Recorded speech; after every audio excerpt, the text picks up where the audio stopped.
sus años de experiencia en política internacional y abogacía forman un balance de calibre mundial que les da licencia para analizar los asuntos principales de nuestra nación y el mundo. El abogado Armando Valdés y la abogada María de Lourdes Guzmán están en Radio Isla 1320. Esto es Sobre la Mesa. Buenos días, Puerto Rico. Soy Armando Valdés. Usted escucha Sobre la Mesa por Radio Isla 1320. Hoy en Sobre la Mesa, José Nadal Power y Federico de Jesús son nuestros analistas de temas federales. Carlos Severino se sienta a la mesa también. Él es ex rector del recinto de Río Piedras y catedrático de la Universidad de Puerto Rico. Buen amigo y, por supuesto, experto en temas internacionales. Hablamos con él sobre esta tregua que se ha mantenido ya por espacio de más de 4 días, que era el término original de la tregua en Medio Oriente, en este combate tan cruento entre Hamás y el Estado de Israel. Hablamos con él sobre las posibilidades de que se extienda este acuerdo y que haya más rehenes o prisioneros de parte y parte intercambiados entre estos dos combatientes. Y en el último segmento, Mabel López Ortiz, expresidenta del Colegio de Profesionales del Trabajo Social, estará con nosotros aquí en Sobre la Mesa. Todo eso y, por supuesto, como todos los días de lunes a miércoles, se sienta a la mesa Marilú Guzmán y junto a ella analizamos todos los temas para hoy, 28 de noviembre del 2023. Son las 8:05 de la mañana. Los asuntos del país tienen prioridad. Por eso llegamos a poner las cartas sobre la mesa. Vamos a poner las cartas sobre la mesa de inmediato. Hay varios temas que quiero discutir en la mañana de hoy. El Nuevo Día me da un pie forzado. Pone en portada el tema del voto íntegro, mixto o por candidatura. Y voy a estar hablando sobre ese tema. Varios analistas que son citados por el periódico dicen que va a haber una reducción aún mayor en el voto íntegro y un aumento en el voto mixto o por candidatura. Y quiero entrar primero a definir unos conceptos y segundo a analizar cómo a cada partido le conviene o no le conviene esta tendencia señalada por los expertos citados por el periódico. Pero quiero comenzar primero con una noticia que es un pie forzado que me pone el periódico El Vocero, un tema que a mí me interesa mucho personalmente, que es el de las redes sociales. Esto fue portada del periódico de ayer. Y es una nota de Glorimar Velázquez sobre los efectos de exponer a hijos menores en las redes sociales, principalmente a través de fotografías que uno cuelga, y yo soy el primero que voy a decir que nosotros en nuestra familia lo hacemos, colgamos fotografías de nuestra familia, de nuestros hermanos, hermanas, de nuestras hijas en las redes sociales y se señala, por supuesto, que esto puede tener unos efectos nocivos para los menores de edad, como lamentablemente muchísimas cosas en nuestra sociedad. A mí me interesa también mucho el que hoy el periódico El Vocero publica un resultado de los sondeos digitales que ellos realizan. Y a mí siempre me gusta mirar estos sondeos que, si bien no son científicos, dan por lo menos una idea de por dónde va la opinión del pueblo puertorriqueño. Y la pregunta aquí era: ¿apoyas el que los padres suban fotos de sus hijos menores a las redes? 93% de los que contestaron el sondeo, que de nuevo no es científico porque usted decide contestar o no, es autoseleccionado el público, la base de esa medición, pero 93% dice que no está de acuerdo con que los padres suban fotos de sus hijos menores a las redes sociales. Claro, ahí hay un montón de embusteros, porque toda esa gente, yo estoy seguro que también suben fotos de sus hijos. Lo digo con mucho respeto. Embusteros en son de broma. Pero sí, hay algo de hipocresía en decir que no, porque si esto fuese cierto, pues uno entraría a las redes sociales y solamente vería fotos de gatitos y perros. Pero no, yo veo a cada rato fotitos de los hijos y las hijas de muchas personas que conozco y que no conozco. Y de nuevo, lo admito, aunque yo personalmente no cuelgo casi nada en las redes sociales, de lo poco que cuelgo, una foto, dos, quizás al año, una vez al año no hace daño, tienden a ser fotos de mis hijas, yo con mis hijas. Yo personalmente no creo que esto sea tan nocivo como están planteando los expertos citados. Yo creo que esto es y se ha convertido Facebook, Instagram, para muchas personas esencialmente en un álbum fotográfico familiar. Lo que antes teníamos en aquellos libracos que uno guardaba en la sala y sacaba precisamente para estas fechas, en la Navidad, cuando se reunía la familia y uno abría el álbum de fotos donde detrás de una mica uno colocaba esas fotos que ya se iban poniendo medias mustias con el pasar del tiempo, impresas en el papel fotográfico y que se iban entonces también desprendiendo de donde uno las había colocado y acababa uno esencialmente con un montón de fotos en cada página. De nuevo, una pila al fondo de esa hoja, al fondo de esa página, de ese folio del álbum. Pues esos álbumes familiares de antaño, hoy para muchas personas, particularmente, tengo que decirlo, para muchos adultos mayores, las redes sociales se han convertido en ese álbum fotográfico. Y dentro de todo, dentro de todas las cosas nocivas y tóxicas que uno puede ver en las redes sociales, yo creo que ese elemento de conexión con la familia, de conexión con quizás seres queridos que viven lejos, allende de los mares, en la Florida, en Texas, en Nueva York, para muchas personas eso les permite una conexión que no tendrían de otra manera. Y en ese sentido yo creo que hay que también ver el lado positivo, esa conexión con personas, con familia, con seres queridos que ha permitido las redes sociales, cosa que antes era un poco más difícil. Dicho eso, yo sí creo que hay muchas cosas que son peligrosas acerca de las redes sociales. Y hay un proyecto de ley que quiero reseñar y destacar del representante Quiquito Meléndez, que él mismo, Quiquito Meléndez, por supuesto, no solamente es representante por acumulación del PNP, sino que ahora también es uno de los candidatos a la comisaría residente en esa colectividad. Se enfrentará por el momento a William Villafañe.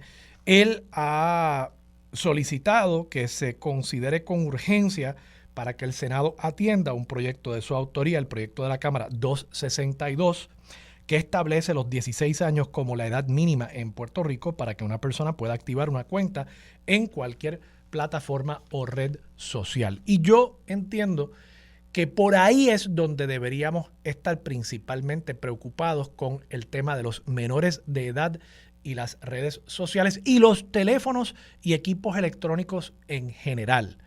Estamos criando una generación de niños y niñas y de nuevo en esto yo tengo que admitir mi propia responsabilidad. Yo soy padre también de dos niñas y dos niñas que admitiré, no es que jamás y nunca toquen un iPad, no es que jamás y nunca estén frente a una pantalla, frente a un televisor. Tratamos de limitarlo, tratamos, por ejemplo, y no estoy juzgando a nadie aquí, estoy hablando de mi experiencia, tratamos de que en un restaurante ellas tengan que hacer lo que yo tenía que hacer cuando era un niño.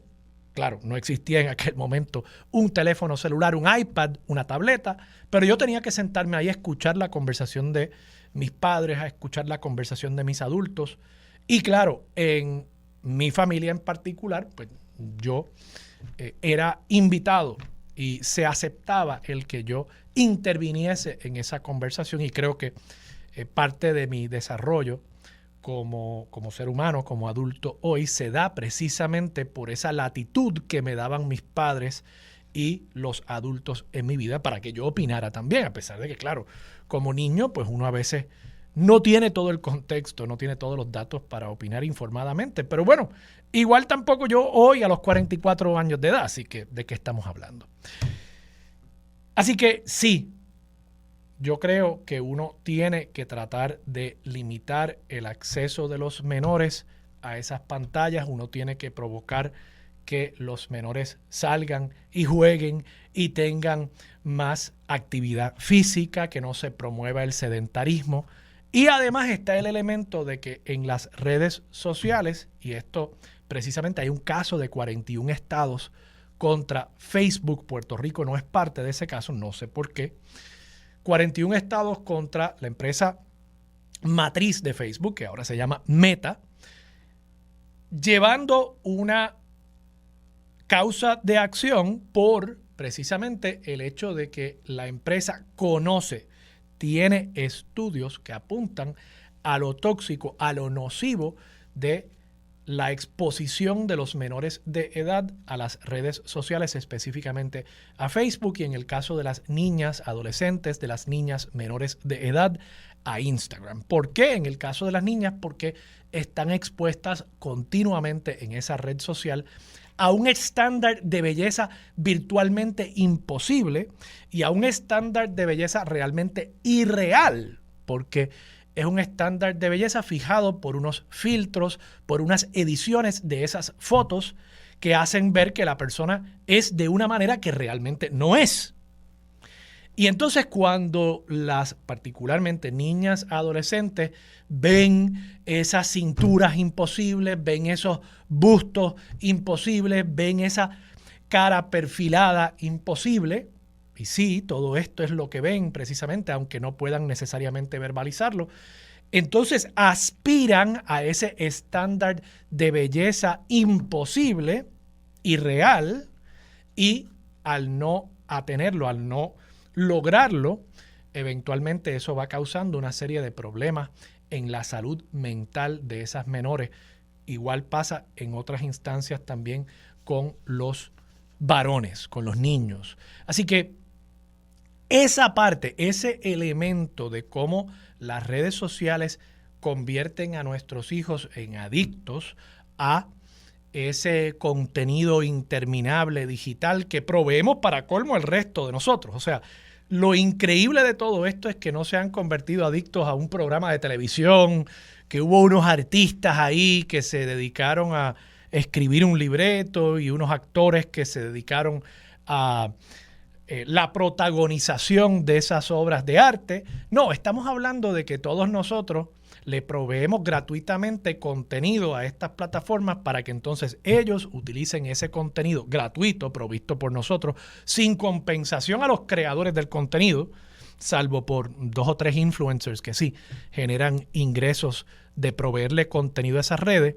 pero la vasta mayoría de nosotros, más del 95% de nosotros, le damos contenido a esas redes sociales para que se hagan multimillonarias, para que se continúe esta tendencia y para que entonces nuestros hijos e hijas vean ese contenido y acaben deprimidos, acaben adictos a esa corriente sanguínea continua de contenido digital de las redes sociales. Ese es el elemento que me preocupa a mí, más que la publicación de fotos en un álbum en las redes sociales. Y creo que Quiquito Meléndez hace bien en levantar el tema nuevamente de que en Puerto Rico establezcamos leyes a nivel local para que los menores de 16 años no puedan tener cuentas en esas redes sociales. Vamos, que encontrarán la manera de burlar esa prohibición, que habrán padres que se asegurarán de que sus hijos sí tengan cuentas en las redes sociales, sí, pero de que igual se envíe un mensaje a nivel social del impacto dañino que tienen las redes sociales, el acceso de las redes sociales a los menores también. Y eso yo creo que es importante. Hablemos del voto mixto, del voto por candidatura y del voto íntegro. Vamos a definir aquí primero, ¿qué es el voto íntegro? El voto íntegro es cuando usted marca debajo de la insignia de uno de los partidos y ya.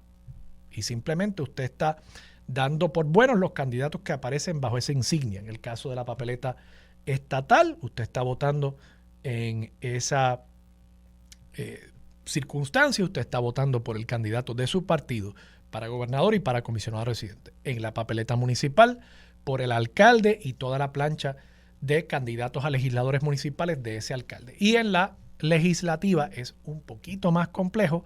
Ahí usted está votando por el primer candidato que aparezca en la lista de candidatos por acumulación a Cámara y Senado. Y esos se rotan, los partidos que tienen más de un candidato rotan la posición número 1 en esa papeleta en los distintos municipios y distritos para asegurarse de que en teoría cada uno de los candidatos que ellos tenga una fracción equivalente del total de votos íntegros que va a recibir ese partido. y de tal manera de que ese partido logre que el mayor número de sus candidatos por acumulación entren. Y ese voto íntegro en la papeleta legislativa también implica que usted está votando por 2 candidatos al distrito senatorial, los 2 que tenga ese partido y el candidato a distrito representativo que tenga ese partido. Y hasta ahí, eso es el voto íntegro, es el más sencillo. El voto mixto implica que usted sí está marcando bajo la insignia de un partido, pero está haciendo la excepción de votar por algunos candidatos fuera de la lista de candidatos, fuera de esa plancha de ese partido. Por ejemplo, usted podría votar bajo la insignia de un partido y votar por el comisionado residente de otro partido. Pues, ¿cómo se adjudica ese voto? Usted votó por el candidato a gobernador de su partido y por el candidato a comisionado residente de otro partido. Ya el voto bajo la insignia como tal realmente en esa etapa no vale para mucho, toda vez que para mantener la franquicia, para mantener la inscripción de ese partido, se requiere el voto íntegro, pero sigue manteniéndose esa figura del voto mixto. Y finalmente el voto por candidatura, en teoría es relativamente sencillo, es el voto donde la persona no está marcando ningún voto bajo ninguna insignia, sino que directamente está yendo, de nuevo, usando el caso de esa papeleta estatal, está yendo a votar por un candidato a la gobernación y por un candidato a comisionado residente, pero no está marcando una X bajo ninguno de los partidos. Donde se complica eso un poco más es en la papeleta legislativa, precisamente porque por acumulación usted solamente puede escoger uno en Senado y Cámara. En el distrito senatorial puede escoger 2, pero entonces en el distrito representativo solo puede escoger 1. Y ahí se presta para que muchas personas se confundan, incluso con las máquinas, que las máquinas le dicen a uno, antes de uno efectivamente someter su voto, le dicen, oye, fulano, tú cometiste un error en esta papeleta. Aún con las máquinas, en el año 2020, en la papeleta legislativa, hubo 27,000 papeletas mal votadas. ¿Qué sucede? Y con esto me voy a la pausa. El voto íntegro era el voto, pero por mucho mayoritario en Puerto Rico, por décadas y décadas y décadas. A partir del 2016, eso comienza a cambiar radicalmente. Vamos, no es decir que antes no había voto mixto y voto por candidatura, pero realmente donde hay un rompimiento con el pasado es a partir del año 2016 con las candidaturas independientes de Manolo Sidre y Alexandra Lúgaro. Ese voto íntegro ha venido a verse como un voto, y lo digo con mucho respeto, pero así es como se ha proyectado, como un voto bruto, como un voto que hacen personas sin sofisticación política. Y el voto mixto o el voto por candidatura como el voto más inteligente, donde yo estoy escrutando cada uno de los candidatos. Claro, ¿qué sucede? Eso produce, como ha producido en este cuatrienio, el que tengamos un gobierno dividido. Entonces, la misma gente que dice que el voto mixto o por candidatura es un voto más inteligente son después los que también se quejan de que el gobierno está dividido y que no se logran hacer cosas importantes para el país. ¿Qué efectos tenga eso en este próximo ciclo? Complicado. El PPD y el PNP dependen de ese voto. PIP y Victoria Ciudadana esencialmente han renunciado a ese voto en la medida en que están procurando voto mixto o por candidatura en todas las papeletas. Y Proyecto Dignidad yo creo que se va a beneficiar de ese voto íntegro a través de todo Puerto Rico. Veremos qué queda de todo esto cuando en el 5 o 6 de noviembre estemos analizando los resultados de las elecciones. Vamos a la pausa, regresamos con más y con Marilú Guzmán, aquí en Sobre la Mesa, por Radio Isla 1320. Quédate en sintonía, conéctate a radioisla.tv para acceder y participar en nuestra encuesta diaria. Sobre la Mesa, por Radio Isla. Los asuntos de toda una nación están sobre la mesa. Seguimos con el análisis y discusión en Radio Isla 1320. Esto es Sobre la Mesa. Regresamos, soy Armando Valdés, usted escucha Sobre la Mesa por Radio Isla 1320. Marilú Guzmán, sentada a la mesa. Buenos días, Marilú. Buen día, Armando, y saludos a todas las personas que nos escuchan. Marilú, hablaba sobre el voto íntegro, mixto y por candidatura. Ya un poco planteé las definiciones. Yo creo que a veces estos términos pueden causar un poco de confusión en el público y creo que es importante que el elector esté educado y que su voto pues sea un voto informado. Planteaba entonces, en cuanto a la connotación que tiene cada voto, que el voto íntegro ha llegado a pensarse como un voto un poco de una persona inculta. Yo no estoy de acuerdo con esa apreciación, pero ¿Cuál tú dices, el íntegro? Sí, el voto íntegro. Sí, Yo no estoy de acuerdo con esa apreciación, pero creo que ha habido por muchos años cuando realmente no habían alternativas a el PNP y al PPD, pues se promovía que el voto por candidaturas o mixto era un voto más inteligente. Creo que eso puede que ahora esté afectando también a otras colectividades emergentes, porque ahora lo que le convendría a una colectividad emergente es precisamente voto íntegro. De paso, Victoria Ciudadana logró un número importante de votos íntegros en la elección pasada, más del doble del voto íntegro que tuvo en la papeleta estatal el Partido Independentista Puertorriqueño. Eso es un hecho. Eso es un hecho. Pero dicho eso, de todas formas, creo que la percepción popular es que el voto mixto o por candidatura son unos votos más inteligentes. Y como señalaba, pues en esta elección, en el 2024, va a haber para los distintos partidos distintos incentivos y desincentivos para promover cada tipo de voto. Creo que el PPD y el PNP van a tratar de regresar a solicitar el voto íntegro. ¿Cómo justifican eso? Va a ser, creo que, un camino cuesta arriba para esos partidos. O sea, van a tener que decir, mira, a pesar de todos estos años que hemos llevado diciendo que alguienes han dicho que este es un voto no inteligente, realmente tener un gobierno consolidado, tener un gobierno íntegro de Cámara, Senado y la gobernación que pueda hacer cosas es mejor que un gobierno dividido como el que hemos tenido hasta ahora. Yo me imagino que por ahí tratarían de...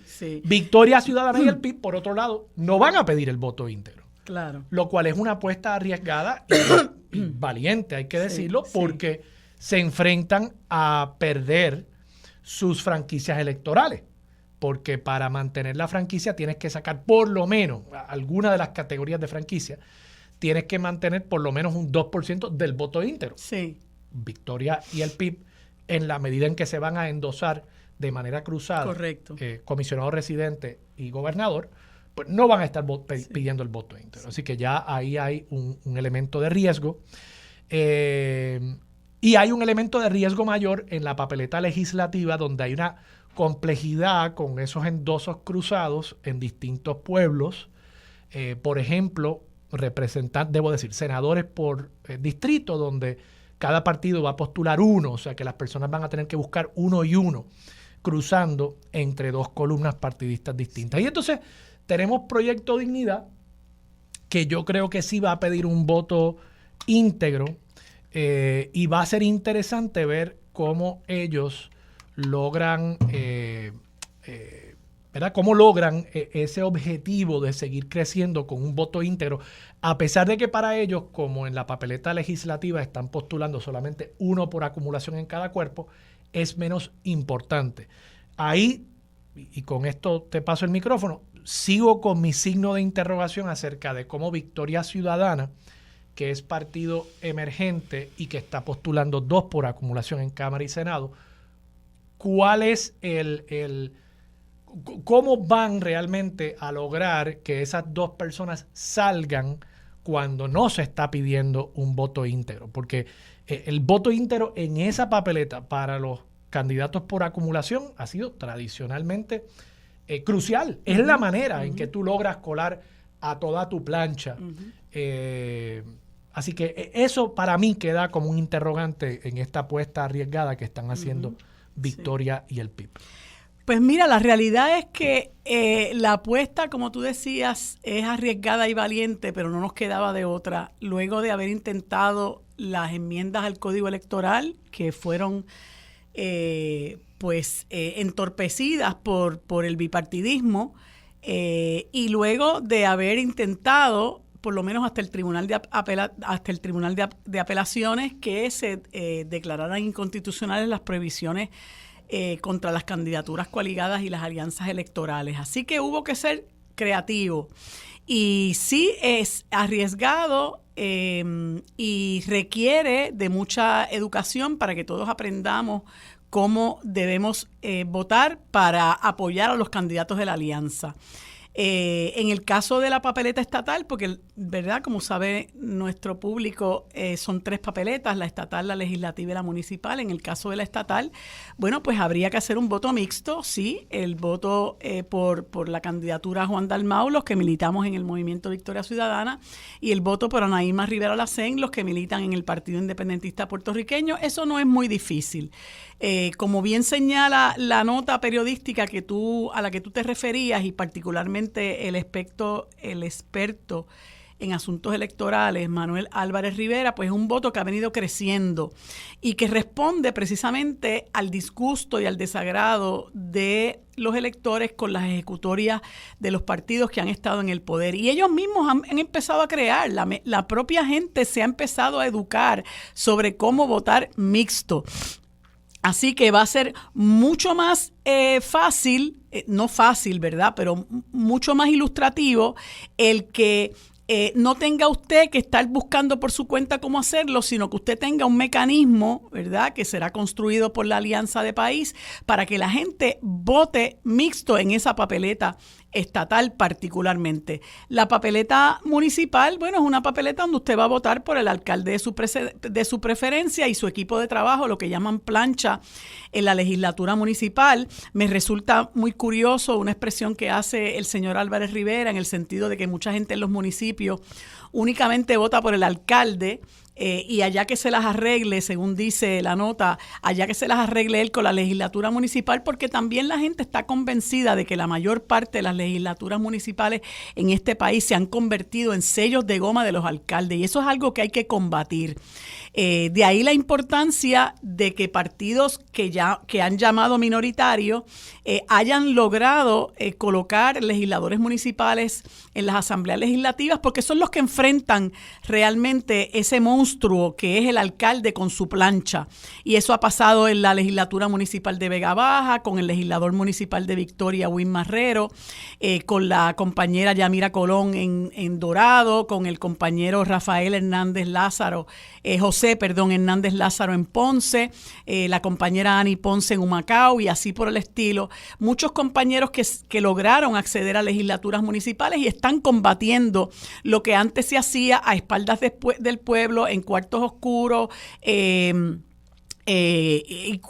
mientras las legislaturas municipales pues actuaban, ¿verdad?, como sellos de goma del alcalde en perjuicio de sus constituyentes. Entonces, en la papeleta legislativa, bueno, hay unos retos con relación a los legisladores por distrito, que Victoria y el PIB se los van a dividir uno y uno, y en la legislatura los candidatos por acumulación pues solamente se puede votar por uno. Así que ahí, ¿verdad?, como tú muy bien decías, hay que hilar del fino, pero yo creo que nuestro pueblo lo puede lograr, porque lo va a lograr con el motor y el deseo y el entusiasmo y la esperanza que tiene de cambiar las cosas. Tenemos que estar pendientes a esta retórica demagógica de que lo mejor es votar por el íntegro para que no haya un gobierno dividido. Pues mire, es bueno que lo haya para que haya frenos y contrapesos a lo que llamaban ¿qué era lo que llamaba de Castro Font? El banquete total. Eso sí que nos ha hecho mucho daño. O sea que tú no tendrías problema con que Juan Dalmau sea el gobernador y que la legislatura sea PNP. Si sale así, bueno, pues así salió, be it, lo manejamos, ¿verdad? Pero yo no creo que debemos aspirar a que haya el banquete total, porque han hecho muy mal uso del banquete total. Vamos a la pausa. Regresamos con más de Sobre la Mesa por Radio Isla 1320. Quédate en sintonía. Conéctate a radioisla.tv para acceder y participar en nuestra encuesta diaria. Sobre la Mesa por Radio Isla. Los asuntos de toda una nación están sobre la mesa. Seguimos con el análisis y discusión en Radio Isla 1320. Esto es Sobre la Mesa. Regresamos, soy Armando Valdés, usted escucha Sobre la Mesa por Radio Isla 1320. Marilú, te tengo una noticia. Ajá. El País acaba de publicar, esto me lo envía una radio escucha que sabe que son temas que me interesan y que incluso la semana pasada estuve hablando con José Luis Vega, poeta y presidente de la Academia Puertorriqueña de la Lengua, Sí. sobre este tema. El diccionario de la lengua española tiene su nueva cosecha de palabras que se presentan cada año y entre ellas está la palabra perreo. Perreo. Y perreo. Para que tú veas. Para que tú veas, para que tú veas. Esto lo han anunciado esta mañana. Para que tú lo sepas. Para que goce, para que goce. Esto lo ha anunciado la Real Academia Española, precisamente lo anunció el director de la academia, que es el doctor Santiago Muñoz Machado, que estuvo en Puerto Rico la semana pasada. Yo tuve la ocasión de estar con él en dos eventos que se celebraron, uno en la universidad y otro en la Academia de Jurisprudencia. Y bueno, para que estemos claros, la definición de perreo, voy a leerla aquí, esto creo que es una primicia para el país. La definición de perreo, según la Real Academia Española, el Diccionario de la Lengua Española: perreo, sustantivo masculino, baile que se ejecuta generalmente a ritmo de reggaetón con eróticos movimientos de caderas y en el que cuando se baila por parejas el hombre se coloca habitualmente detrás de la mujer con los cuerpos muy juntos. Me encantan estas definiciones. Para que tú veas como nosotros sentamos pauta en el mundo entero. Para que tú veas. Y que muchas palabras nosotros tenemos, Armando. Mira, otra de las que mencionan: juyilanga, lambeojo, jevo, mofongo, ñeñeñe, ñangotao. ¿Pero esas fueron añadidas o esas fueron palabras? No, esas son parte que de las palabras propuestas que nosotros tenemos. Sí, sí. Ajá. Yo creo que eran unas propuestas Sí, de la Academia Puertorriqueña de la Lengua Española, y las que se han aceptado, digo, no he visto, creo que son más de 4,000 vocablos que se han integrado al diccionario, pero obviamente el que más destaca, y lo están destacando los medios a nivel internacional, es el perreo. Sí. Es el perreo, que por supuesto aquí en Puerto Rico incluso hubo perreo combativo. Sí. El perreo combativo. Sí. Y tú sabes que se dio una conversación interesante en la actividad donde estaba con el doctor Santiago Machado, y una amiga le dice: bueno, a mí no me gusta eso de que se incluya la palabra perreo, eso me parece una vulgaridad, una cosa chabacana.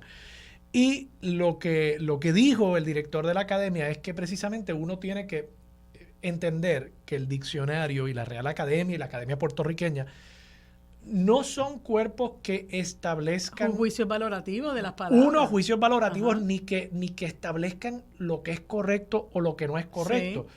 El diccionario al final del día es una recopilación de cómo nosotros hablamos nuestro idioma. Y claro, pues sí, uno lo usa también como una guía, pero no necesariamente es prescriptivo. Al final del día acaba siendo descriptivo del idioma según lo hablan los hispanoparlantes a través de todo el mundo, ¿no?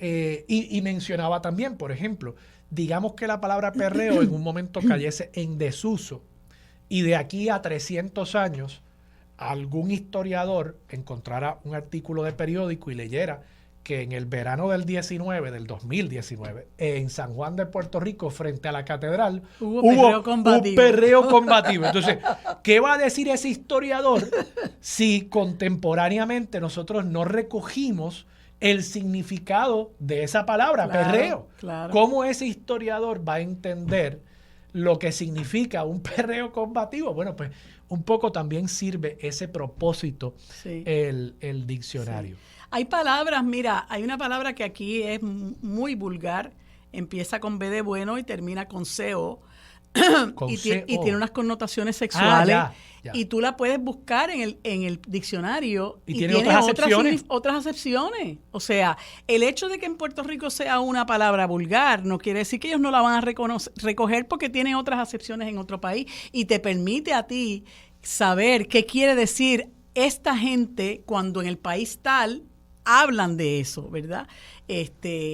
Igual. Bueno, o la palabra que aquí se usa para el miembro Para los masculino, insectos. pero que en la mayor parte del mundo hispanohablante se refiere a los insectos. Claro. Incluso no solamente a los insectos, hasta un perrito, Sí, cualquier sí, animal, sí, sí. es un... Sí, exacto. Pues yo creo que pues las expresiones son así y es importante que todo se recoja para que nosotros aprendamos lo que son estas palabras y según se usan en otros lugares. A mí me parece que eso es fascinante verdaderamente. Con lo que yo tengo un problema es la forma en que un poco se ha flexibilizado lo que es el lenguaje inclusivo, ¿verdad? ¿Cómo así? ¿Qué como quieres por decir por ejemplo, he escuchado algunas personas que creen en el lenguaje inclusivo y yo creo en la inclusión, ¿verdad? Pienso que no todo lenguaje, no usar el lenguaje inclusivo realmente nos lleva a la inclusión, pero ayuda a crear conciencia, ¿verdad? De la diversidad que existe en nuestro mundo. Pero, por ejemplo, he escuchado personas que dicen la cuerpa. Y yo, la cuerpa, en vez del cuerpo, en vez del cuerpo, okay. La cuerpa feminizando, okay. Y entonces ¿Y la calor? Hasta ahí, pues la calor, hay gente que dice la calor, fíjate, yo siempre digo... Eso no es inclusivo. Ajá, siempre he dicho el calor, sí. Igual que cuando hablas de un arma de fuego, hay gente que dice la arma o el arma, yo le digo el arma, pero cuando ya tú llegas a ese punto, me parece que hay una distorsión ahí. Y yo creo que yo uso o intento usar algunos elementos del lenguaje inclusivo. Yo creo que quienes promueven hasta un extremo el lenguaje inclusivo han llegado al punto de decir, si no hablas de esta manera, eres racista o eres machista. Y yo creo que eso es llevarlo un poquito muy lejos, ¿verdad? El lenguaje no funciona así, el lenguaje evoluciona. No es algo que se imponga desde arriba, ¿no? Y yo creo que donde más importante es el lenguaje inclusivo es en destacar aquellos casos en los que el lenguaje no inclusivo puede prestarse para perpetuar una perspectiva acerca de los roles de las personas en la sociedad. Por ejemplo, a veces nosotros, sin pensarlo, decimos la secretaria del doctor o la secretaria del juez. Bueno, y no es posible que la persona que tiene el rol secretarial en esa oficina sea un secretario, ¿verdad? Claro. Y decimos la enfermera, pero tendemos a decir el doctor, ¿no? Porque pensamos que la persona que tiene la profesión de la enfermería va a ser una mujer, sí. Y la persona que tiene la profesión de la medicina, de ser un doctor, ¿verdad? Un médico, que esa persona va a ser un varón, ¿no? Pues yo creo que en esos casos es donde realmente conviene utilizar el lenguaje para asegurarnos de que las personas vean que puede haber y que debe haber esa inclusión de todos los seres humanos. Pero se lleva a unos puntos, Armando, porque mira, ¿De que se por exagera? Ejemplo, inclusive la administración de tribunales se ha dado a la tarea de variar un montón de comunicaciones para hablar del alguacil y la alguacila. O sea, ¿qué necesidad nosotros tenemos de referirnos a una mujer alguacil, que es una palabra que termina en L? Ahora decir la alguacila. Y que incluso el plural es alguaciles. Claro. Que algunas personas promueven el uso de la E como un término más. Claro. Sin embargo, yo una vez escuché a una joven en un conversatorio en el que yo estaba decir las jóvenes. Y no me caí del asiento porque estaba sentada. O sea, no me caí de mis pies porque estaba sentada cuando la escuché decir las jóvenes. Y entonces yo realmente tengo... mi mamá era maestra de español. Siempre estaba encima de nosotros para que habláramos correctamente. Y yo tengo ese chip en mi cabeza. Y he visto muchas de estas... No sé si llamarle evoluciones en la forma de hablar. Es que no son evoluciones. Exacto, ese es el problema. No es una evolución. Eso es lo que yo pienso. Y algunas las resisto. Por ejemplo, yo nunca me vas a oír decirle a nadie la alguacila. Lo lamento. Y la cuerpa, mucho menos. Pero cuando las personas hablan de nosotras, nosotros y nosotres, pues yo lo respeto, no lo uso, pero lo respeto y creo que hay detrás un interés en que, por ejemplo, las personas no binarias pues se sientan incluidos, pero de nuevo yo pienso que no tenemos por qué sentirnos excluidos. Yo no juzgo a nadie, yo no juzgo a nadie los por procesos. usarlo. Si una persona prefiere que yo hable de su cría como hije, yo no tengo un problema con eso. O sea, yo no quiero tampoco que con mi lenguaje pues yo vaya a incomodar o a lastimar a nadie, ¿verdad? A herir a nadie. Ahora, igual yo creo que tampoco deberían juzgar a uno porque decidas no hablar así. Y yo creo que se corre el riesgo en la medida en que se pretende esta imposición de una reacción y de que haya una falta de comprensión, porque tú no puedes pensar que porque en la universidad o en tus círculos particularmente liberales todo el mundo entienda lo que tú estás diciendo, claro, que Doña Pancha va a entenderlo. Entonces se pierde la efectividad de la comunicación en la meta que es, al final del día, lograr la equidad, la comunicación lograr la con justicia. La gente que no te entiende. Exactamente. Yo creo que ahí se pierde un poco y hasta se crea una barrera comunicativa. Y eso yo invito a una reflexión acerca de eso. Vamos a la pausa. Regresamos con más de Sobre la Mesa por Radio Isla 1320. Quédate en sintonía. Conéctate a radioisla.tv para acceder y participar en nuestra encuesta diaria. Sobre la Mesa por Radio Isla. Los asuntos de toda una nación están sobre la mesa. Seguimos con el análisis y discusión en Radio Isla 1320. Esto es Sobre la Mesa. Bueno, amigos, como les dije hace unos instantes, hoy es martes y como todos los martes contamos con el panel del licenciado José Nadal Power y Federico de Jesús, directamente desde la capital federal. A ambos les doy los buenos días y las gracias por acompañarme en este espacio. Buenos días, ¿cómo están? Buenos días, muy bien. Buenos días. Bueno, son varios los temas que quisiera conversar con ustedes, pero muy particularmente...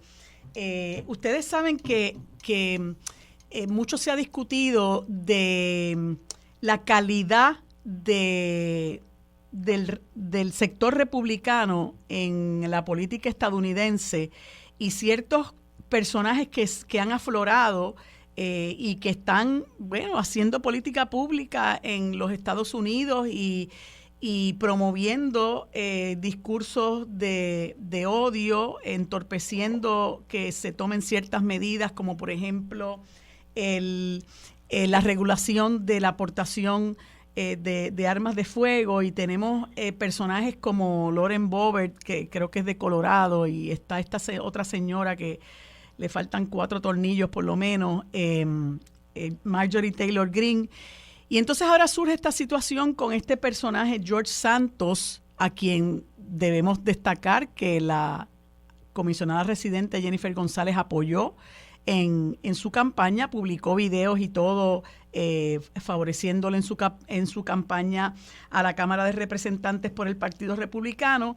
Y cuando empezaron a surgir una serie de incidentes, una serie de información sobre la forma y manera en que había engañado a sus votantes, ¿verdad? Haciéndoles creer que él... bueno, no recuerdo ahora, Federico, tú me podrás dar un poquito más detalle de dónde él provenía, de sus estudios, de su trabajo, su experiencia profesional y otras cosas. Resultó que prácticamente todo lo que le había representado al electorado pues era falso, y entonces ahora ha sido imputado de 23 cargos criminales relacionados precisamente a esas múltiples mentiras que propagó como candidato al Congreso, y entre ellas fraude electrónico, hacer declaraciones falsas a la Comisión Federal de Elecciones, falsificar registros ante el mismo organismo y robo de identidad. Y les traigo esto porque me parece, a pesar de que mencioné otros 2 casos de gente que yo creo que no tienen los méritos para estar en el Congreso, me parece que George Santos es la punta del témpano. Y han salido a relucir, bueno, antes de eso otras ejemplos de gente que ha tenido que ser expulsada del Congreso por conducta inmoral o violatoria de la ley. Y me gustaría, Federico, en primer lugar, pues escucharte con relación a la situación que enfrenta George Santos. ¿Estás ahí, Federico? Se me fue. Ay, perdóname, estaba en mute, discúlpenme. Estaba hablando solo. No me asuste. No te preocupes. Pues mira, George Santos ya le radicaron cargo y lo trataron de expulsar en una ocasión y se quedaron cortos de votos. Son 2/3 partes de la Cámara que necesitan expulsarlo. Se quedó un poco corto.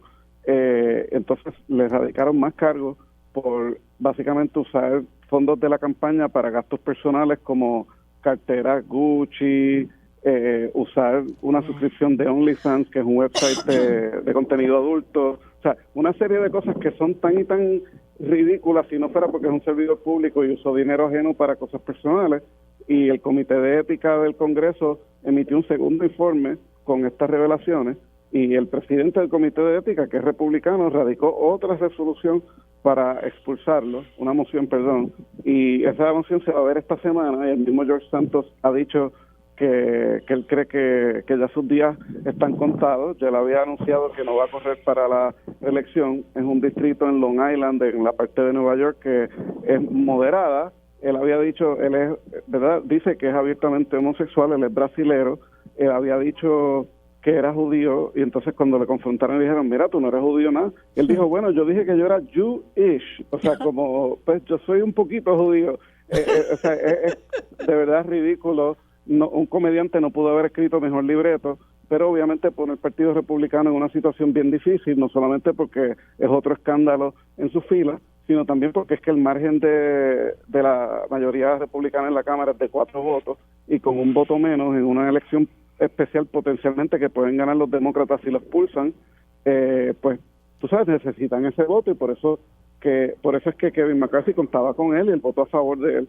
Así que la cosa está bien complicada para los republicanos en la Cámara con George Santos. Y para la embajadora electa González, que lo apoyó en un video, como tú mencionaste, Marido. Sí, José.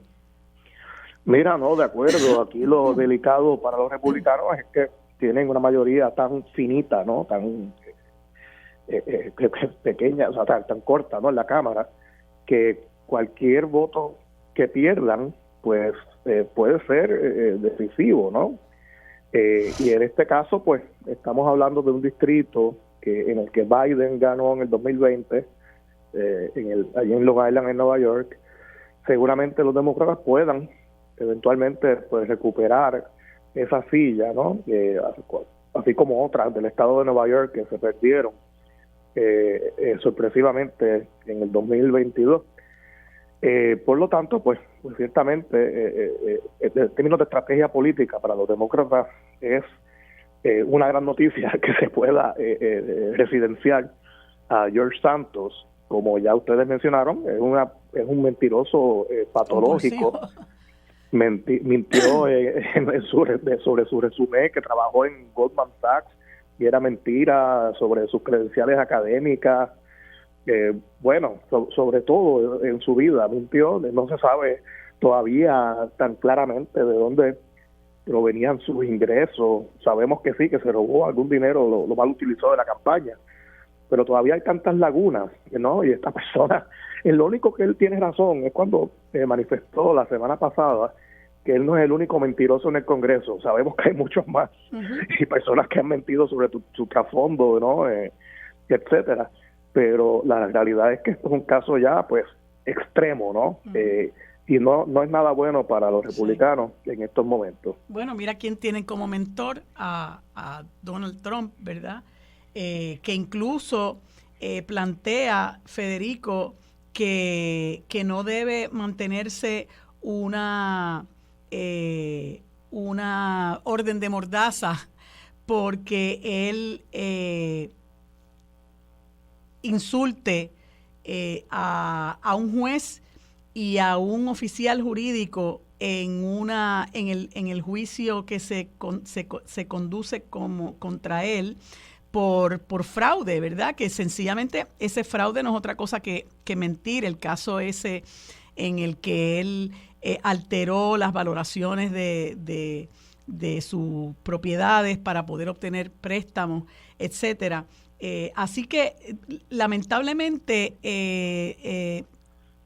Trump, tengo que decir, y no sé si ustedes coinciden conmigo, que es una persona que ha implantado otro tipo de hacer política a nivel de la discusión polarizante, la discusión incendiaria, la discusión inflamatoria, el sembrar odio contra otras personas que no piensen como él, entiéndase los inmigrantes, los negros, a quienes, ¿verdad?, cuya retórica también ha levantado unas grandes protestas en los Estados Unidos luego de que se vieran unos muy frecuentes actos de violación de derechos civiles contra los negros, y que sea una persona que tiene ahora un montón de procesos criminales que tienen que ver precisamente con su deshonestidad.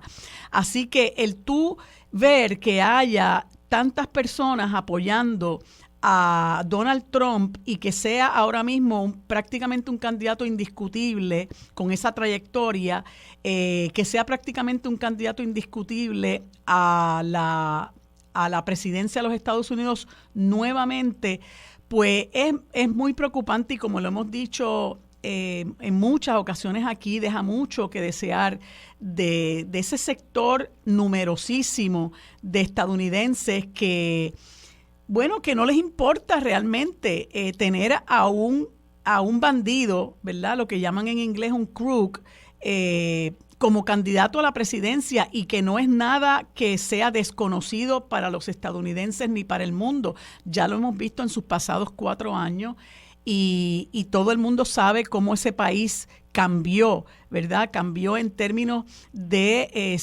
su discurso y de la permisividad hacia este tipo de conducta que, pues, muchísima gente dice, bueno, no importa que robe, es mi pillo, y yo voy para adelante con él. Y me parece, Federico, que ante la forma en que se ha deteriorado la figura de Biden, no solamente por sus condiciones por su avanzada edad, ¿verdad? Que independientemente de la avanzada edad, tú puedes ser una persona muy productiva, pero ya él está como que demostrando que no las tiene todas consigo, y también la forma y manera en que ha manejado el asunto del conflicto entre Israel y Hamás, pues lo pone un poquito, lo proyecta mucho más vulnerable frente a este individuo, Trump, que es extremadamente peligroso. Me toca a mí, Marielo. Sí. Pues mira, para cerrar bien rápido lo de George Santos, él nunca se expulsa a un congresista que no haya sido convicto primero. Así que si se expulsa a George Santos esta semana, sentaría precedente de expulsar a un congresista sin que haya sido convicto. James Traficant, un congresista demócrata que fue encontrado por corrupción culpable, fue expulsado creo que en 2002 o 2003, creo que fue la última vez que se puso miembro. Sobre Donald Trump, pues, recuerda a un gobernante en Puerto Rico que la gente decía, bueno, pues sí, era corrupto, pero el dinero corría en la calle. Sí, así que es pillo, pero hace obra. Ajá, así que eso es muy peligroso, y lo que es más peligroso es la violencia política. Tú mencionaste la orden de Mordaza, Donald Trump ha amenazado a jueces y oficiales, a fiscales y oficiales jurídicos, y ya han habido, anoche cuando me pediste que te dijera, ¿verdad?, cuáles sugerencias de temas, estaba viendo la televisión y estaba leyendo los mensajes de voz que están dejando los que apoyan a Trump en los voicemails del tribunal en Nueva York, amenazando de muerte con mensajes antisemitas a los jueces, a los fiscales. O sea que eso es algo que es sumamente peligroso, no solamente la retórica incendiaria y las payasadas, sino lo que provoca en la población y por ende en el Partido Republicano, que le tiene terror. Y que en el libro de Mitt Romney, el senador de Utah que se está retirando, él dice cómo, ¿verdad?, la cobardía de sus colegas que querían votar para que luego del 6 de enero a Trump lo encontraran culpable en el Senado del juicio político, y que ellos dijeron, mira, me gustaría, lo que pasa es que yo temo por la vida de mi familia, y muchos de ellos por esa cobardía, digo, uno entiende, ¿verdad?, que se tema por la familia, pero ellos fueron electos por el pueblo para tomar decisiones difíciles. Claro. Así que eso es un problema sumamente serio, y obviamente pues él está ganando, vamos a hablar bien claro. Donald Trump está ganando las encuestas, su estrategia está funcionando, él está acusando a las autoridades de usar una doble vara, y como resultado está logrando una doble vara. Se le está dando trato preferencial. A ningún otro acusado criminal se le permitiría estar amenazando a jueces y a fiscales y que no le pongan una mordaza y que no le quiten la fianza, y él está logrando todo eso. Y peor aún, la estrategia de él es contaminar el jurado, que es el público de los Estados Unidos, utilizando como pretexto la primera enmienda, diciendo que es discurso político, cuando estar hablando del caso no es un ejercicio de la primera enmienda. Y eso obviamente, pues yo no soy abogado, pero José nos puede decir que eso ya hay precedente de sobra para determinar eso. Y este es el peligro, ¿verdad? Que pueda suceder algo lamentable de un acto violento, o pues que simplemente cree tantos fanáticos que un jurado pues haya por lo menos uno que decida, no importa cuánta evidencia haya, lo encuentre no culpable. Y pues, él lo que está esperando es llegar al poder para autoperdonarse. Lo que pasa es que de los juicios estatales no puede hacerlo. Bueno, pues eso deja ver, ¿verdad? Antes de darle la palabra a José, la inmoralidad que percola en algunos sectores del Partido Republicano, ¿verdad? Y que tristemente, bueno, va cambiando el prisma con el que se están mirando la forma de vivir en los Estados Unidos, y que, como tú bien señalabas, Federico, se traduce en violencia física. Mira lo que pasó con 3 jóvenes universitarios en Vermont, ¿verdad?, que los atacaron, y uno de ellos está en estado crítico por estar vestidos como palestinos. José. Sí, mira, ciertamente el principal peligro aquí es que pues Trump ha cambiado, ¿no?, lo que son las reglas éticas de la política, ¿no? Aquí se ha normalizado la deshonestidad, ¿no? Se ha normalizado la falta de ética, de escrúpulos. Se ha normalizado el discurso violento, ¿no? Y eso pues crea una combinación, ¿no? Trae una combinación de ingredientes muy, muy peligrosa para la política, no solamente de los Estados Unidos.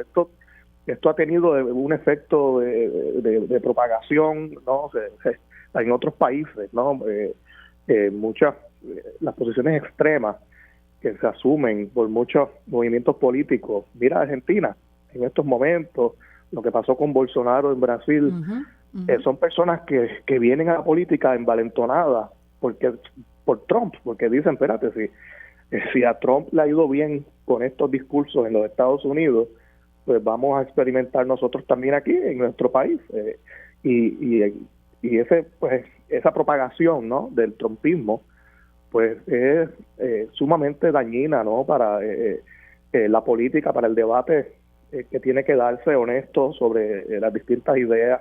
Siempre van a haber diferencias, siempre van a haber, ¿verdad?, discusiones acaloradas, pero normalizar la violencia, normalizar la mentira, es aquí, yo creo, lo que de verdad debe preocuparnos.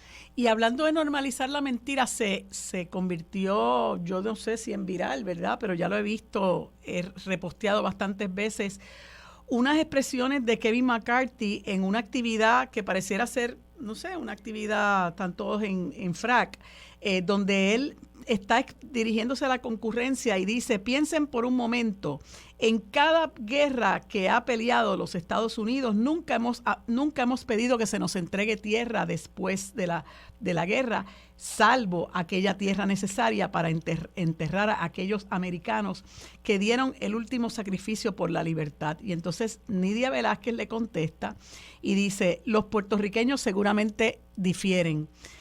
De la misma manera lo harán los mexicanos, los de Guam, los de las Filipinas y decenas de nativos americanos. Esto es ignorancia de la historia, sorprendente ignorancia de la historia de uno de los más altos miembros del sector republicano en el Congreso. ¿Qué te parece, Federico? Pues Nidia dio en el clavo. Yo no creo que haya más nada que añadir a eso, en verdad. Es una contradicción de toda la historia. El problema es que la gente en Estados Unidos no conoce su propia historia, y tienen una, ¿verdad?, una opinión de sí mismo que es bien distorsionada, ¿verdad? Yo siempre hago la comparación con Inglaterra. Cuando Inglaterra era un imperio que decían que el sol nunca desciende sobre el imperio británico, tenían una oficina de colonia y lo sabían y lo decían abiertamente y no había ningún ambaje. Estados Unidos trata de usar estos eufemismos de territorios, de áreas insulares. Mira, Estados Unidos tiene colonias, ha adquirido colonias y exacto también, y otras variaciones de lo que es tener países bajo tu bandera que no te pertenecen y que son pueblos bajo ocupación, subyugados, las palabras que quieras usar. Así que eso pues hasta que Estados Unidos no confronte eso, pues no va a entender bien, porque es que en el mundo lo resienten. Y pues es bien patético, francamente, con excepción de Puerto Rico, los territorios del Pacífico y las Islas Vírgenes no tienen en la opinión pública y el imaginario estadounidense una presencia que ni siquiera la gente sepa que son áreas ocupadas. Este fin de semana alguien me estaba hablando, ¿verdad?, ya el país ese de ustedes, como si ellos pensaran que nosotros ni somos ciudadanos de los Estados Unidos. O sea, a ese nivel, ¿verdad? Luego del huracán María, yo me recuerdo la gente que celebraba, wow, ahora el 51% de los estadounidenses saben que los puertorriqueños son ciudadanos americanos. Wow, qué logro. De verdad es espeluznante. Sí, hay mucha ignorancia de la historia. José, medio minutito. Sí, mira, obviamente esto, y no solamente tienen que haber guerras declarada formalmente, pues toda la doctrina del destino manifiesto, de la doctrina Monroe, uno puede hacer la lista, ¿no? Pregúntenle a los indios americanos si se pudieron quedar con sus tierras o no. Y Nidia también pues dio en el clavo, obviamente, ¿no? Una interpretación totalmente errada de la historia. Pregúntenle a los mexicanos, todo el suroeste de los Estados Unidos, pues le fue arrebatado a los mexicanos en una guerra, ¿no? Así que, ¿de qué estamos hablando, no? Estados Unidos, como toda superpotencia, pues tiene esta doble vara, y no es muy distinto, pues, a lo que mencionó Federico en cuanto a los ingleses, la trayectoria también de los franceses, solo que aquí, pues, se maquilla, ¿no? Como con eufemismos, ¿no? Básicamente, pero son pues, potencias que sí, que tienen colonias, claro que sí, la han tenido. Sí, así es, y yo creo que es importante que se den estas discusiones en términos de tratar de orientar no solamente a nosotros los puertorriqueños en el caso que nos atañe, ¿verdad?, que somos un país ocupado y a pesar de que han transcurrido 125 años, pues no se fomenta que la gente conozca la historia, que se pretende distorsionar, haciéndole creer, como en una ocasión yo recuerdo a Norma Burgos diciendo que las milicias estadounidenses habían llegado a Puerto Rico por invitación. No sé si ustedes recordarán aquello, claro, pero sí. Nosotros tenemos que rechazar todo intento de distorsionar lo que es la historia, porque la gente no puede entender dónde estamos si no conocemos nuestro pasado, y es importante que se conozca.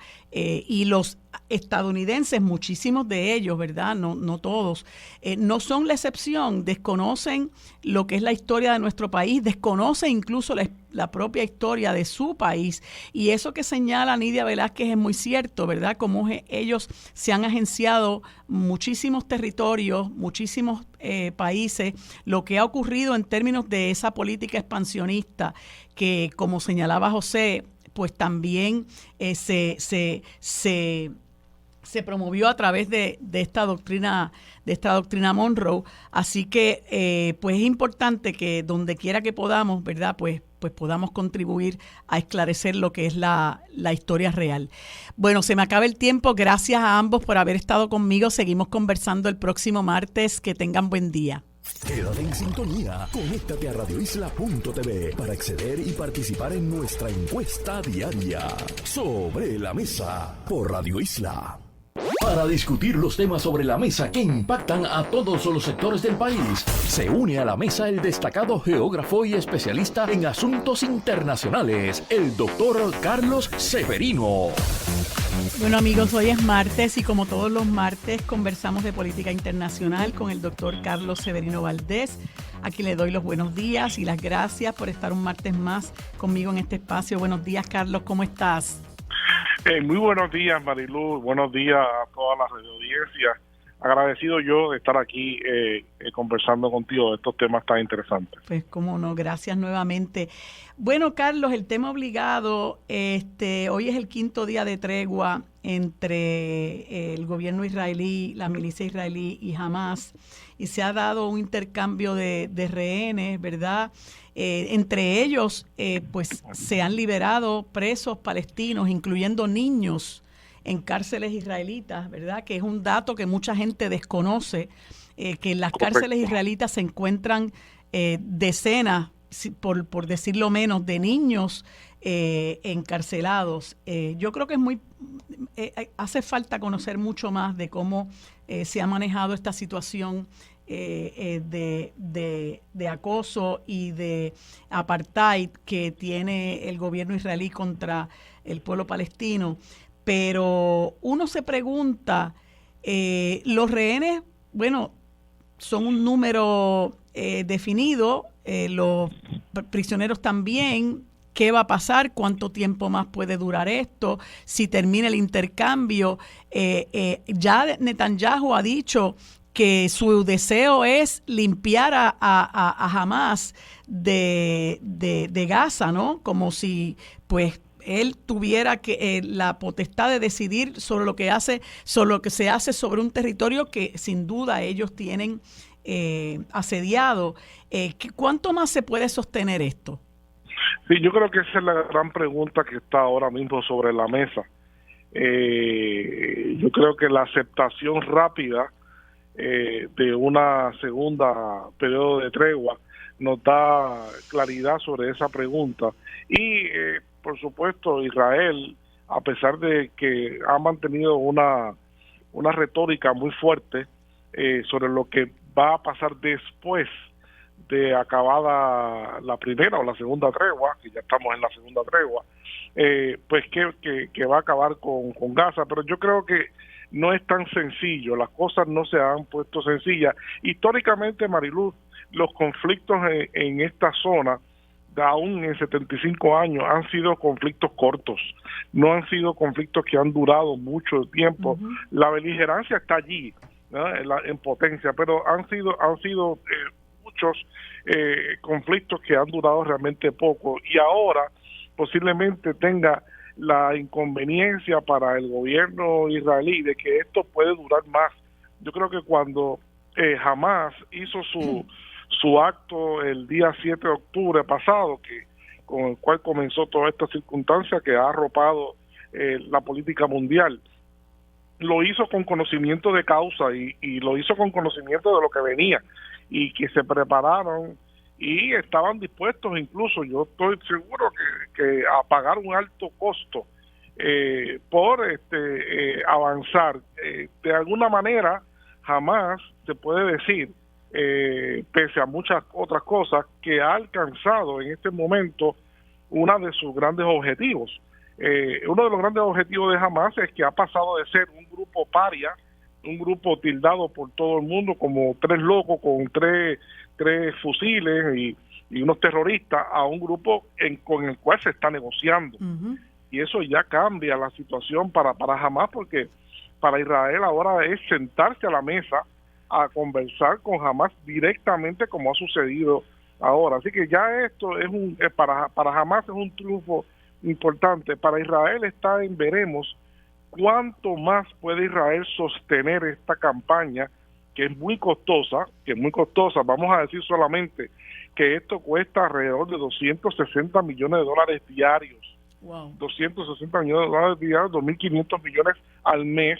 Eso es una cantidad grandísima, hasta qué medida la salud institucional de la economía israelí puede sostenerse con tantas fábricas que han tenido que verse afectadas por personas que están ahora, son miembros ya no de su puesto de trabajo, sino son miembros de la reserva, incluso que tuvo que reducirse recientemente, pero la situación no es fácil al interior de Israel. Sabemos que hay muchísima gente que está migrando desde el norte de Israel hacia el centro, temiendo que otro grupo importante en esta beligerancia, Hezbollah, haga una incursión sobre el terreno de Israel, que es precisamente el territorio que le pertenece a Palestina, según la partición de 1948. O sea que eso no se descarta. Yo creo que la gente ha comenzado ese éxodo, preveniendo de que esto podría ser un ángulo posible en todo esto. Así que la pregunta que tú me haces sobre cuánto más puede sostener esto, pues bueno, históricamente ya sabemos, Israel no ha estado involucrado en largos conflictos. En la medida de que este conflicto sea un conflicto prolongado, Israel tiene serias variables con las cuales trabajar a nivel con Hamas en Gaza, pero también con otros frentes que poco a poco se están abriendo y que están amenazando. Esto ni hablar de los 4 barcos que están prisioneros a manos de la fuerza. Sí, ahora mismo no se habla mucho, pero hay ya 4 navíos, uno de ellos un tanquero que llevaba petróleo a Israel. Sabemos que Israel necesita ese petróleo, así que estos 4 barcos ponen de manifiesto la fragilidad o la facilidad con cual un grupo realmente que no es un grupo demasiado poderoso como los hutíes en Yemen, pero sí tienen el favor de estar en una zona de un choke point, ¿no? una zona de un estrecho que fácilmente tiene acceso estratégico para poder cerrar, y ya han dicho que barco que pase allí que tenga solamente la apariencia de que pueda ser israelí o de dueño israelí, se va a intervenir con él desde el punto de vista de los hutíes, los yemeníes, que están oficialmente en guerra con Israel, ¿no? Que sí. eso se pierde de perspectiva, pero están oficialmente en guerra con Israel. Creo que se trata de una guerra complicada, estratégica, donde pues, los aliados de los yemeníes los han puesto a ellos inicialmente a esto, pero es velando a ver qué va a suceder en los próximos tiempos con un posible ataque de los Estados Unidos o de Israel hacia Yemen, ¿no? Esto complicaría mucho más el escenario. Sí. Bueno, hay que hacer algún tipo de, presumo que ellos, ¿verdad?, en el área entienden que hay que hacer algún tipo de presión, y esto pues es muestra de ello. Carlos, se me acaba el tiempo, pero solamente quería, ¿verdad?, comentarte que parece que también hay mucha insatisfacción entre el pueblo israelí, porque entienden que Netanyahu no está haciendo lo suficiente para el rescate de los rehenes, y eso lo que deja ver es que a Netanyahu le conviene continuar la limpieza étnica, que a fin de cuentas parece ser su objetivo. Sí, por un lado el gobierno de Netanyahu pues está comprometido con eso, así ha quedado claro, pero la presión interna de otros sectores multilaterales en Israel es muy fuerte en contra. De hecho, le siguen pidiendo la renuncia personalidades importantes a Netanyahu dentro de Israel. Sí. No, la situación no es sencilla, es extremadamente complicada. Sí. Bueno, Carlos, muchas gracias. Se nos quedan otros temas, pero el tiempo es muy corto y este tema es demasiado importante para el mundo. Así que te agradezco enormemente tu información tan ilustrativa y seguimos conversando el próximo martes. Que tengas buen día. Quédate en sintonía. Conéctate a radioisla.tv para acceder y participar en nuestra encuesta diaria. Sobre la mesa por Radio Isla. Los asuntos de toda una nación están sobre la mesa. Seguimos con el análisis y discusión en Radio Isla 1320. Esto es Sobre la Mesa. Amigos, en este último segmento conversamos con Mabel López Ortiz, expresidenta del Colegio de Profesionales del Trabajo Social de Puerto Rico, a quien le doy los buenos días y las gracias por acompañarme en este espacio. Saludos, Mabel, ¿cómo se encuentra? Saludos, me encuentro ahí en resistencia y en persistencia para dialogar de un tema que nos ocupa tanto como país. Un saludo a quienes nos escuchan en esta mañana. Sí, como dicen ahora, la gente tiende a decir automáticamente, bien, gracias, y la gente ahora dice, bueno, bien para el tiempo, ¿no?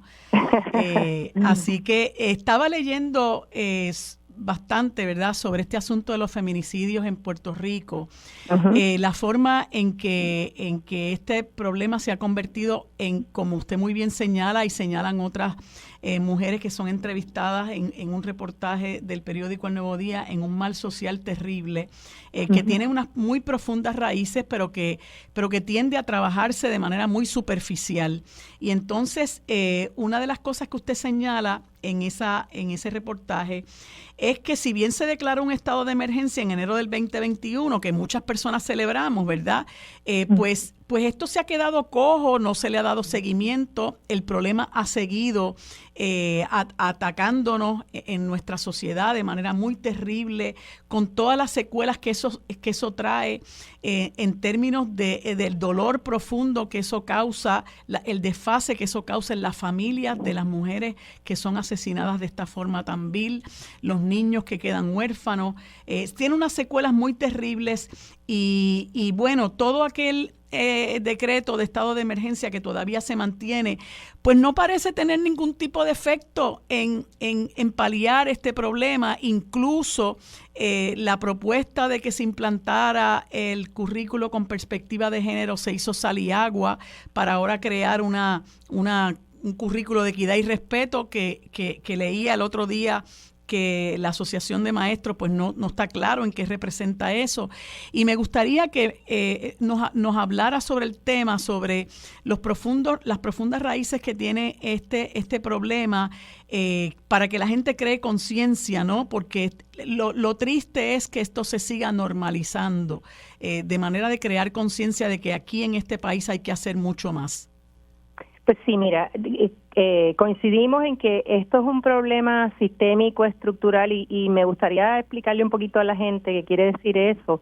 Cuando tú hablas de raíces profundas, quiere decir que en todas las formas en que nos relacionamos, tanto en el ambiente intrafamiliar como externo, ¿verdad?, en el Estado, en las organizaciones públicas, privadas en el país, se da un orden en nuestras relaciones donde un género tiene mucha más representatividad y poder que otro, y en términos se traduce en lo que llamamos las violencias de género. Como es un problema tan complejo, necesita soluciones coherentes, persistentes, y que la política pública vaya a tono con la complejidad de ese fenómeno social. Y esto no ha pasado, porque declarar un estado de emergencia exclusivamente sin nosotros tener, ¿verdad?, cuál ha sido la evaluación de la implementación de esta propuesta del Estado, qué pasó con esos fondos, son recurrentes, están, no están. Vimos, como bien dice en las noticias, que en educación se cambió el lenguaje a un currículo de equidad y respeto con una inversión de 15 millones que en este momento nadie sabe dónde están ni se han implementado. Eso por un lado.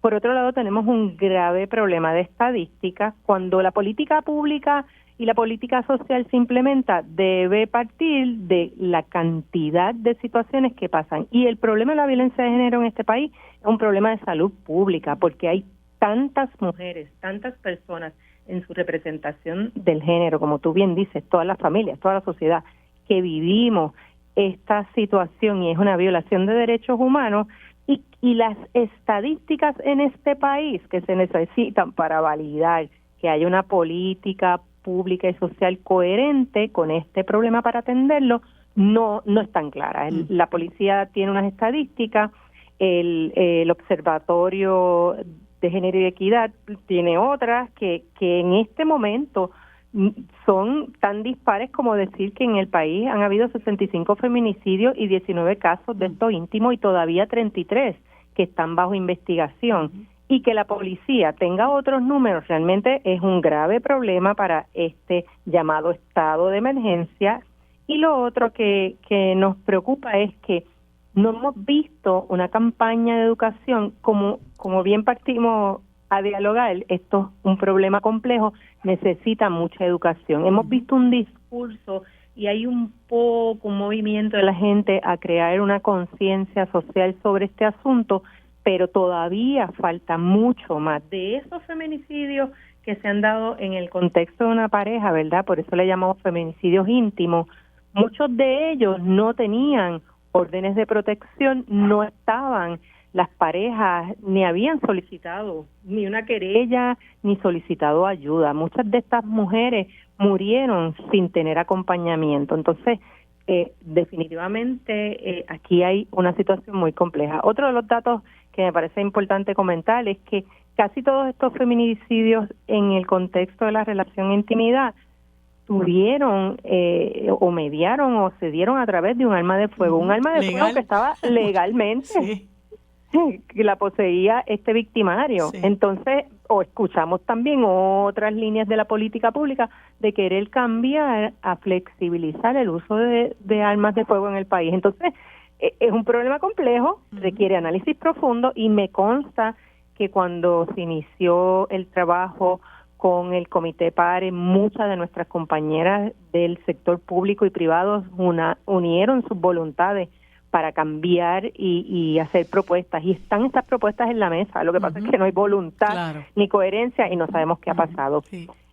Yo quisiera un poco invitar a la ciudadanía. Nosotros desde el Colegio de Profesionales del Trabajo Social tenemos una campaña de prevención, porque como tú decías, necesitamos más, y el más implica el que empecemos a trabajar esto desde los niños, las niñas, prevenir en todo el sentido, y el enfoque de prevención lo vemos inexistente. Y tenemos una campaña que son 16 días de activismo contra la violencia de género, donde tenemos un calendario de actividades expuesto en nuestras redes sociales y una guía de cómo hacer actividades para uno educarse y aprender sobre este gran mal. Sí, lo triste es, Mabel, que aquí se sabe que es un problema profundo, ¿verdad? Que es un problema complejo, que se han dado propuestas, como usted muy bien señala, hay propuestas, pero lo que se implementa precisamente no responde a esa necesidad de erradicar este problema, sino que se responde a otros intereses, como por ejemplo, se cae de la mata que se implante el currículo de perspectiva de género, pero entonces no respondiendo a unos intereses de unos fundamentalistas religiosos, se cambia a un currículo de equidad y respeto que dicen que eso es lo que ha habido históricamente y no ha servido de mucho por lo que hemos visto. Y por otro lado se flexibiliza, como bien señala, la aportación de las armas de fuego, que es un instrumento que está aprobado estadísticamente, que se utiliza para el asesinato de muchísima gente, pero en particular de estos feminicidios, según se refleja en las estadísticas. Así que, pues, las organizaciones no gubernamentales y otras voces, ¿verdad?, tienen que seguir machacando en que esto hay que abordarlo de raíz, y hay que abordarlo implantando las propuestas que son serias y que ayudan directamente a resolver un problema que es un problema terrible, como nuestras mujeres están muriendo, y hasta que no se maneje el asunto educativo de forma seria, pues no lo vamos a poder resolver. Eso es así, lamentablemente. Nosotros terminamos esta campaña de 16 días, que es una campaña mundial y que en Puerto Rico se lleva realizando hace 11 años. Nosotras nos unimos con muchas organizaciones, este año son 20 organizaciones, que todos los días nos dedicamos durante esos 16 días a hacer actividades, pero terminamos el 10 de diciembre, que es el día donde se celebran la Declaración Universal de los Derechos Humanos. Nosotros este año, el 8 de diciembre, invitamos a la ciudadanía a ir al pueblo de Río Piedra, a la Plaza Pública y a la Casa Ruth. Allí tenemos, a partir de las 12 del mediodía, el séptimo festivalito de derechos humanos, donde va a haber información, donde van a haber actividades para los niños, las niñas. Si usted quiere ir y verdad, darle vida también al casco de Río Piedra y participar de sus compras navideñas, pero también de actividades para los niños, allí va a tener actividades artísticas de todo tipo. Así que me parece que seguimos, como bien dije al principio, resistiendo y persistiendo en que debemos cambiar, debemos erradicar este este gran problema. del Gracias, país. Mabel. Gracias por haberme acompañado. Se nos acaba el tiempo. Amigos, hasta aquí el programa Sobre la Mesa el día de hoy. Los esperamos mañana. Gracias por su sintonía. Lo próximo es Mili Méndez.